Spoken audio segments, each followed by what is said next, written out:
What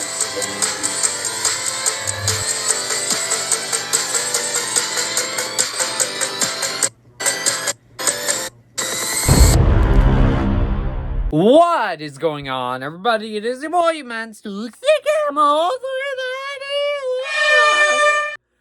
back at it with another video, and today we are back at it with another review, and we are going to be reviewing Heretic, which is probably one of my most anticipated movies for the rest of the year, and I was able to see it yesterday. But before we get into actual beginning of the review itself, guys, don't forget to subscribe to the channel because number one, it's absolutely free. Number two, also maybe help with the YouTube algorithm, recommend it to more people. Maybe they could join that joke. And do feel free to comment your thoughts on the Heretic down below. With that being said, guys, let's get right into it. Yeah. And before we get right into it, let's give a quick plot synopsis of the movie, shall we? So, transition and choose. Two young missionaries become ensnared in a deadly game of cat and mouse when they knock on the door of the diabolical Mr. Reed. Trapped in his home, they must turn to their faith if they want to make it out alive. Alright, so going into Heretic, I heard nothing but phenomenal reviews from people that got to see the movie early at Fantastic Fest. And from before hearing that buzz from the trailers, I thought it looked like it was going to be really good. Because usually I'm not really too excited for religious horror movies, because sometimes they can just be generic, and then sometimes they can be like sacrilege, to say the least. And well, with that being said, let's just get into the actual review itself, shall we? And starting off with the good, we have all the performances in here by Sophie Thatcher as Sister Barnes, which she and Sister, is that Paxton? Is that how you pronounce that? Yes.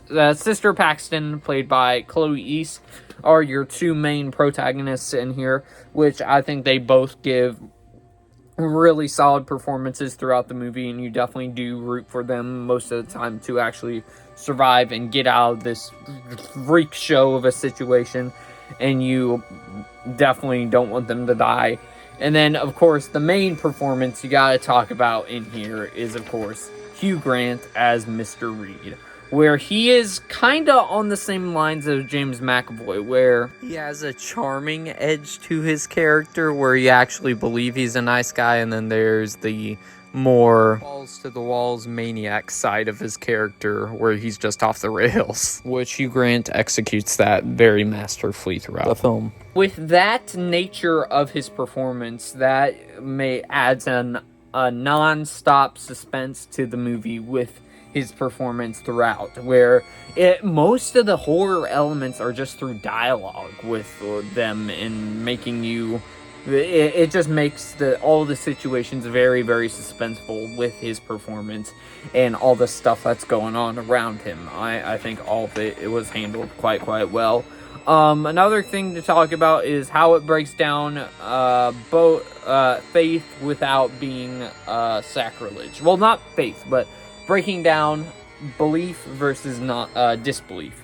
It does that very smartly throughout, where it doesn't go tiptoeing over the line too far, where it becomes sort of offensive in a way to either side, that people that don't believe in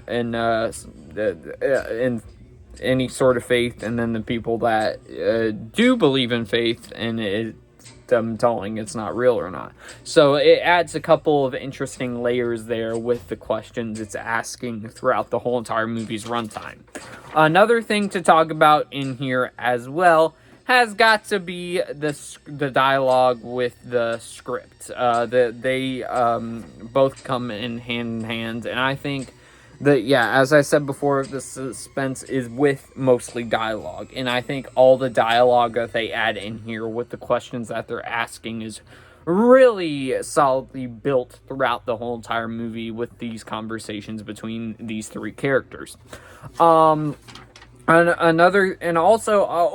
I just thought it was how the movie is the most smartly written movie of the year, in my personal opinion.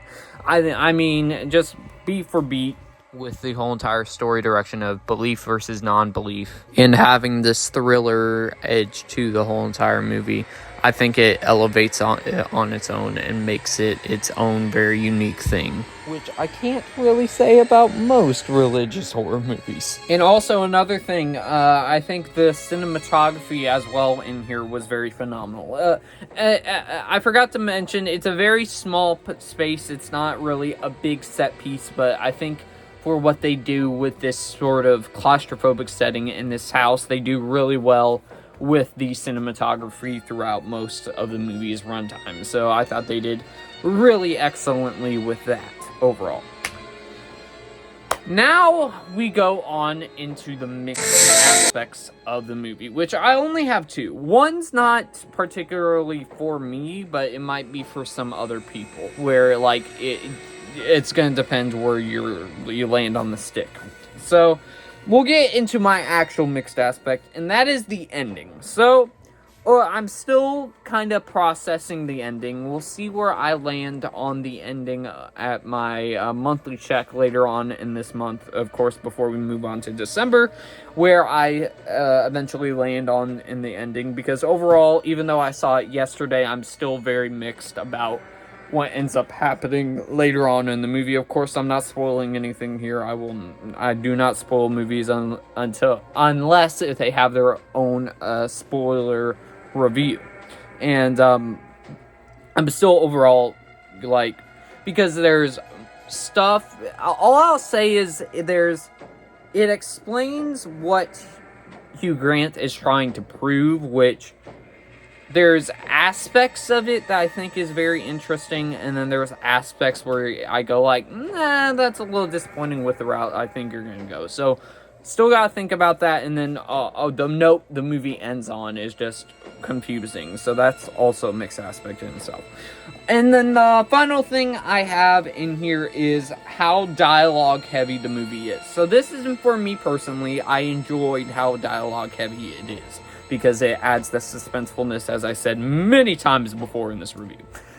I think if you're going into this one not wanting a talky movie and just wanting a straight up thrill ride, don't get me wrong, you do still get your thrills throughout the whole entire movie's runtime, but it is mostly dialogue heavy, trying to disturb you with the dialogue that happens throughout. So if you're kind of a little hesitant about dialogue being in the movie, you might not enjoy this one as much as I did. And then if for those who want clear explanations about stuff throughout the dialogue, you will probably enjoy this as much as I did.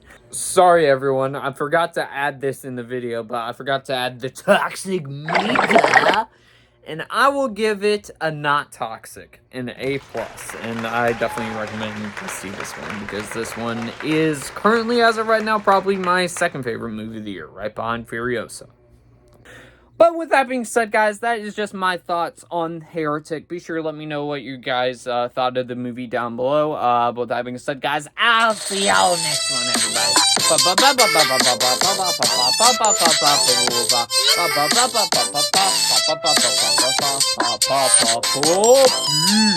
Peace.